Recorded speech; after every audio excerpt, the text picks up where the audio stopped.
ഇത്രയും ക്ലിയറായി ഖുർആൻ പഠിപ്പിച്ചു. അപ്പൊ അള്ളാഹു അല്ലാത്തവരോട് തേടാൻ പാടില്ല. നിങ്ങൾ ഇതിന്റെ ഗൗരവം മനസ്സിലാക്കാൻ വേണ്ടി ശിർക്ക് വരുന്ന ഒന്നുകൂടെ ഞാൻ പറയാം. റസൂല് പറഞ്ഞു, തന്റെ സഹാബാക്കളെ നോക്കിക്കൊണ്ട് അല്ലാഹുവിന്റെ റസൂല് സഹാബാക്കളോട് പറയുകയാ, ഇയ്യാകും അശ്ശിർകുൽ അസ്ഗറാ, ഏറ്റവും ചെറിയതായ ബഹുദൈവാരാധനയെ നിങ്ങൾ സൂക്ഷിക്കണേ എന്ന് റസൂലുള്ളാഹി സ്വല്ലല്ലാഹു അലൈഹി വസല്ലം തന്റെ സഹാബാക്കളോട് പഠിപ്പിച്ചു കൊടുക്കുമ്പോ ഉടനെ തന്നെ സഹാബാക്കൾ ചോദിക്കുന്നു, വമശ്ശിർകുൽ അസ്ഗർ വമശ്ശിർകുൽ അസ്ഗർ, ഏതാണ് റസൂലേ ഏറ്റവും ചെറിയതായ ബഹുദൈവാരാധന എന്ന് ചോദിക്കുമ്പോ അല്ലാഹുവിന്റെ റസൂല് പറയുന്നു, അർരിയാ, ലോകമാന്യതയാണ്, ജനങ്ങൾ കാണണം എന്ന് വിചാരിച്ചുകൊണ്ട് ചെയ്യല.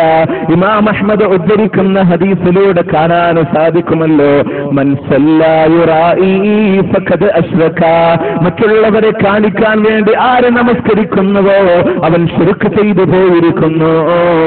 വമൻ തസദ്ദഖ യുറാഇ ഫഖദ് അശ്റക, മറ്റുള്ളവരെ കാണിക്കാൻ വേണ്ടി ആര് സദഖ ചെയ്തുവോ അവനും ശിർക്ക് ചെയ്തു പോയിരിക്കുന്നു. എന്താ ഇവിടെ സംഭവിച്ചത്? അല്ലാഹുവിന്റെ പ്രീതി കാംക്ഷിക്കേണ്ടെന്നിടത്ത് ജനങ്ങളുടെ പ്രീതി കാംക്ഷിക്കുമ്പോ അതുപോലും ശിർക്കിൽ എത്തിപ്പെടുമെന്ന് പഠിപ്പിക്കുമ്പോ അതിന്റെ ഗൗരവം മനസ്സിലാക്കാൻ വേണ്ടി പറഞ്ഞതാ. നാളെ പരലോകത്ത് 3 ആളുകളെ കൊണ്ടുവരുമെന്നും ആ 3 ആളുകളെ കൊണ്ടുവരുമ്പോ അവരോട് അല്ലാഹു തആല വിചാരണ ചെയ്യുകയാ. ഒരു മനുഷ്യനോട് ചോദിക്കുന്നു, നീ എന്താണ് ദുനിയാവിൽ പ്രവർത്തിച്ചതെന്ന് ചോദിക്കുമ്പോ ആ മനുഷ്യൻ പറയുന്നു, നാഥാ, എന്റെ ആയുസ് പോലും നിന്റെ മാർഗത്തിൽ ഞാൻ അർപ്പിച്ചിട്ടുണ്ട് റബ്ബേ, അഥവാ യുദ്ധത്തിന്റെ രണാങ്കണത്തിൽ ഞാൻ ഷഹീദായവനാണ് നാഥാ എന്ന് അല്ലാഹുവിനോട് പറയുമ്പോ അല്ലാഹു തആല പറയും, നീ ഷഹീദായത് നീ വലിയ ധീരനാണെന്ന് കാണിക്കാൻ വേണ്ടിയിട്ടാ, നീ റിയാ ഉദ്ദേശിച്ചവനാണെന്ന്, നീ വലിയ ധീരനാണെന്ന് കാണിക്കാൻ വേണ്ടിയിട്ടാണ്. അതുകൊണ്ട് ആ മനുഷ്യനെ നരകത്തിലേക്ക് എറിയാൻ കൽപ്പിക്കുമ്പോ എന്റെ സഹോദര രണ്ടാമത്തെ വ്യക്തിയും വരികയാ. ആ മനുഷ്യൻ പറയുന്നു, നാഥാ, ഒരുപാട് ദാനധർമ്മങ്ങൾ നിന്റെ മാർഗത്തിൽ ഞാൻ ചെയ്തിട്ടുണ്ട്. അല്ലാഹു പറയുന്നു, നീ ദാനധർമ്മങ്ങളെ ചെയ്തത് നീ വലിയ ധർമ്മിഷ്ഠനാണെന്ന് കാണിക്കാൻ വേണ്ടിയിട്ടാണ്. അതുകൊണ്ട് ആ മനുഷ്യനെയും നരകത്തിലേക്ക് എറിയാൻ മലായികത്തുകളോട് കൽപ്പന കൊടുക്കുമ്പോ 3ാമത്തെ വ്യക്തിയും കടന്നു വരികയാ. ആ വ്യക്തിയോട് ചോദിക്കുന്നു, എന്താണ് പ്രവർത്തിച്ചതെന്ന് പറയുമ്പോ ആ മനുഷ്യൻ പറയുന്നു, അതാ, ഒരുപാട് അറിവുകളെ നിന്റെ മാർഗത്തിൽ പഠിപ്പിച്ചു കൊടുത്തിട്ടുണ്ട്, ഒരുപാട് അറിവുകളെ നിന്റെ മാർഗത്തിൽ പഠിപ്പിച്ചു കൊടുത്തിട്ടുണ്ടെന്ന് പറയുമ്പോ അല്ലാഹു പറയുന്നു, നീ അറിവുകളെ പഠിപ്പിച്ചു കൊടുത്തത് നീ വലിയ പണ്ഡിതനാണെന്ന് കാണിക്കാനാ.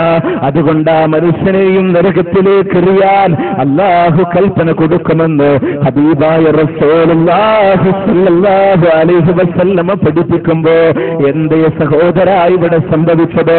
അല്ലാഹു കനിഞ്ഞരുളിയ ആയുസ്സിനെ അല്ലാഹുവിന്റെ മാർഗത്തിന് വേണ്ടി യുദ്ധക്കളത്തിലൂടെ ഷഹീദാക്കുമ്പോഴും ജനങ്ങളൊന്ന് കാണട്ടെ, ഞാൻ വലിയ ധീരനാണെന്ന ചിന്ത വന്നപ്പോ അല്ലാഹുവിന്റെ പ്രീതി കാംക്ഷിക്കേണ്ടെന്നിടത്ത് ജനങ്ങളുടേത് കാംക്ഷിച്ചപ്പോ നരകത്തിൽ പോകുമെന്ന് പഠിപ്പിക്കുമ്പോ ഒരാള് ജോലി ചെയ്തുകൊണ്ട് അവന്റെ വേർപ്പിന്റെ അധ്വാനമാകുന്ന അവൻ സമ്പാദിച്ചെടുത്ത സമ്പാദ്യം അത് മറ്റൊരാൾക്ക് വെറുതെ കൊടുക്കുമ്പോഴും ജനങ്ങളൊന്ന് വിചാരിക്കട്ടെ, ഞാൻ വലിയ ധർമ്മിഷ്ഠനാണെന്ന ചിന്ത കടന്നു വന്നതിന്റെ പേരിൽ അല്ലാഹുവിന്റെ പ്രീതി കാംക്ഷിക്കേണ്ടെന്നിടത്ത് ജനങ്ങളുടേത് കാംക്ഷിച്ചപ്പോ അതും നരകത്തിലേക്ക് പോകാൻ കാരണമായെന്ന് പഠിപ്പിക്കുമ്പോ ഇങ്ങനെ ഒരുപാട് സഹോദരന്മാരെ ഓരോന്നും നമ്മൾ ആലോചിക്കണ്ടേ. ഖുർആനും ഹദീസും ജനങ്ങളോട് പറയുമ്പോ, ഞാൻ നിങ്ങളോട് സംസാരിക്കുമ്പോ എന്റെ മനസ്സിലുള്ള ചിന്ത ഞാൻ വലിയ പണ്ഡിതനാണെന്ന് നിങ്ങൾ ധരിക്കണം എന്ന ചിന്തയാണ് എന്റെ മനസ്സിൽ കടന്നു വരുന്നതെങ്കിൽ നാളെ നിങ്ങൾ സാക്ഷി എന്റെ കാല് പിടിച്ചുകൊണ്ട് നരകത്തിലേക്ക് വലിച്ചെറിയപ്പെടുമെന്ന യാഥാർത്ഥ്യമാണ് ഈ ഹദീസുകളിൽ നിന്ന് നാം പഠിക്കുന്നതെങ്കിൽ അല്ലാഹുവിന്റെ പ്രീതി കാംക്ഷിക്കേണ്ടുന്നിടത്ത് ജനങ്ങളുടേത് കാംക്ഷിക്കുമ്പോ നരകത്തിൽ പോകുന്ന പറയുമ്പോ അല്ലാഹ്ക്ക് മാത്രം കൊടുക്കേണ്ട പ്രാർത്ഥന അത് സൃഷ്ടികൾക്ക് കൊടുക്കുമ്പോ അവന്റെ അവസ്ഥ എന്താ? നമസ്കരിക്കുന്നത് പോലും മറ്റൊരാള് കാണണമെന്ന ഉദ്ദേശം വന്നാൽ ശിർക്ക് വരുമെന്ന് പറയുന്നുവെങ്കിൽ അല്ലാഹ്ക്ക് മാത്രം കൊടുക്കേണ്ടി വരുന്ന പ്രാർത്ഥന അത് അല്ലാഹു അല്ലാത്തവർക്ക് കൊടുക്കുമ്പോഴുള്ള അവസ്ഥ എന്താ? നാളെ മലായികത്തുകൾ വന്ന് റൂഹിനെ പിടിച്ചു കൊണ്ടുപോകുന്ന അവസ്ഥയുണ്ട്.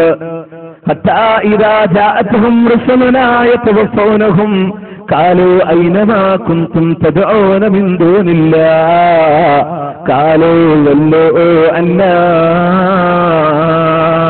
ഹത്താ ഇദാ ജാഅത്ഹും റുസുലുനാ യതവഫൗനഹും നമ്മളുടെ ദൂതന്മാർ അവരുടെ റൂഹിനെ പിടിക്കാനായി വരുമ്പോ കാലേ അവർ ചോദിക്കുന്നുണ്ട്, ഐനമാ കുൻതും തദഊന മിൻ ദൂനില്ലാഹ്, അല്ലാഹനെ കൂടാതെ നീ പ്രാർത്ഥിച്ചിരുന്നവരൊക്കെ തേടിയിരുന്നവരൊക്കെ എവിടെ പോയടോ? കാലേ അവർ പറയുന്നുവല്ലോ അല്ല, അവരൊക്കെ ഞങ്ങളെ വിട്ടുപോയിരിക്കുന്നു, അവരൊക്കെ ഞങ്ങളെ വിട്ടുപോയി എന്ന് ആ സമയത്ത് മലായികത്തുകളോട് പറയുമ്പോ, എന്റെ സഹോദര, ഇനി തിരിച്ചു വരാൻ അവസ്ഥയില്ലല്ലോ. ഭൗതിക ലോകത്തിൽ ഇനിയും ഒന്ന് ജീവിച്ചുകൊണ്ട് പേരിന്റെ ഹക്കിന്റെ പാതയിലൂടെ ജീവിച്ചുകൊണ്ട് തൗഹീദിൽ അടിയുറച്ചു നിൽക്കാൻ നിനക്കിനി ആയുസ് നൽകാതിരിക്കുന്ന സമയത്ത് ആ മരണത്തിന് മുമ്പ് ആലോചിച്ചോ. അതിനാണ് പ്രമാണങ്ങൾ ഇത്രയും വ്യക്തമായി പഠിപ്പിച്ചത്. ആ മലായികത്തുകൾ വരുമ്പോ നിന്നോട് ചോദിക്കുന്നു, ഐനമാ കുൻതും തദഊന മിൻ ദൂനില്ലാഹ്, അല്ലാഹനെ കൂടാതെ നീ പ്രാർത്ഥിച്ചിരുന്നവരൊക്കെ എവിടെ പോയടോ? പരിശുദ്ധ ഖുർആൻ ഒരുപാട് നിന്നോട് ആവർത്തിച്ചു പറഞ്ഞതല്ലേ. സൂറത്ത് ജിന്നിലൂടെ കാണാം, വഅന്നൽ മസാജിദ ലില്ലാഹ് ഫലാ തദ്ഉ മഅല്ലാഹി അഹദാ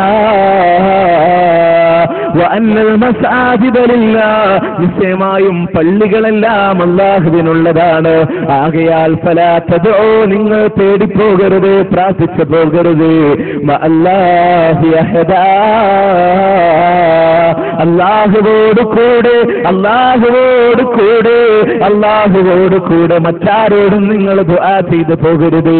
അല്ലാഹനെ മാറ്റിവെച്ചിട്ടെന്ന് പറഞ്ഞില്ല. അല്ലാഹുവോടും മറ്റുള്ളവരോടും എന്ന രീതിയിൽ ഒരിക്കൽ പോലും നീ തേടിപ്പോകരുതേ, ഒരിക്കൽ പോലും നീ പ്രാർത്ഥിച്ചു പോകരുതേ എന്ന് ദൈവത്തിന്റെ പ്രമാണമല്ല നമ്മളോട് പഠിപ്പിച്ചു തരുന്നത്. ആകയാ സൃഷ്ടാവായ തമ്പുരാനോട് മാത്രമായി തേടിക്കോ, അവനോട് മാത്രമായി സഹായം അഭ്യർത്ഥിച്ചോ. അല്ലാഹുവിന്റെ റസൂലിനെ അയച്ചുകൊണ്ട് ആ പ്രവാചകൻ സല്ലല്ലാഹു അലൈഹി വസല്ലമയോട് ലോകത്തോട് പ്രഖ്യാപിക്കാനായുള്ള കൽപ്പന കൊടുക്കുമ്പോ പരിശുദ്ധ ഖുർആൻ പറയുന്നതായിട്ട് സൂറത്ത് ജിന്നിന്റെ 20-ാമത്തെ ആയത്ത് കാണാൻ കഴിയുമല്ലോ. ഖുൽ ഇന്നമാ അദ്ഉ റബ്ബി വലാ ഉശ്രികു ബിഹി അഹദാ, ഖുൽ നബിയെ താങ്കൾ പറഞ്ഞുകൊള്ളുക, ഇന്നമാ അദ്ഉ റബ്ബി, ഞാൻ എന്റെ റബ്ബിനോട് മാത്രമേ തേടുകയുള്ളൂ, ഞാൻ എന്റെ റബ്ബിനോട് മാത്രമേ പ്രാർത്ഥിക്കുകയുള്ളൂ. വലാ ഉശ്രികു ബിഹി അഹദാ, അവനോട് യാതൊന്നിനെയും ഞാൻ പങ്കുചേർക്കില്ല എന്ന് പ്രഖ്യാപിച്ചുകൊള്ളുക റസൂലേ എന്ന് പറയുമ്പോ അല്ലാഹുവിനോട് മാത്രമേ ഞാൻ തേടുകയുള്ളൂ, അല്ലാഹുവിനോട് മാത്രമേ ഞാൻ പ്രാർത്ഥിക്കുകയുള്ളൂ, അവനോട് മാത്രമേ സഹായം തേടുകയുള്ളൂ എന്ന് അല്ലാഹുവിന്റെ റസൂല് തന്നെ പ്രഖ്യാപിക്കുമ്പോ ആ പ്രവാചകൻ സല്ലല്ലാഹു അലൈഹി വസല്ലമ നമ്മളോട് പഠിപ്പിച്ച ഹദീസ് എന്താ? ഇദാ സഅൽത ഫസ്അലില്ലാഹ് വഇദാ ഇസ്തഅൻത ഫസ്തഇൻ ബില്ലാഹ്, നീ ചോദിക്കുകയാണോ അല്ലാഹുവോട് ചോദിച്ചോ. ആരോടെങ്കിലും നീ സഹായം തേടുകയാണോ എങ്കിൽ അല്ലാഹുവിനോട് സഹായം തേടിക്കോ. എന്റെ മുഅ്മിനെ ഞാൻ ചോദിക്കട്ടെ, ഒരു ദിവസത്തിൽ 17 തവണ നമസ്കാരത്തിൽ കയ്യ നെഞ്ചത്തും വെച്ചുകൊണ്ട് അല്ലാഹുവിന്റെ മുന്നിൽ എടുക്കുന്നതായ പ്രതിജ്ഞയുണ്ടല്ലോ, ഇയ്യാക നഅ്ബുദു വ ഇയ്യാക നസ്തഈൻ. വിശാലതല അർത്ഥങ്ങളിലേക്ക് കടന്നു പോകുന്നതിന് മുമ്പ് നാം ഒക്കെ പാരായണം ചെയ്യുന്ന അതേ സൂറത്ത് ഫാത്തിഹയിൽ നമ്മൾ ചെയ്യുന്ന ആ ഒരു പ്രതിജ്ഞയൊന്ന് പ്രാവർത്തികമാക്കാൻ. ഇയ്യാക നഅ്ബുദു നാഥാ, നിന്നെ മാത്രം ഞങ്ങൾ ആരാധിക്കുന്നു, വ ഇയ്യാക നസ്തഈൻ,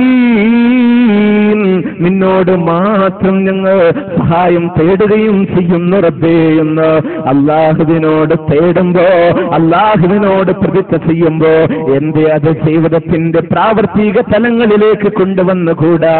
നമസ്കാരത്തിൽ ഒരു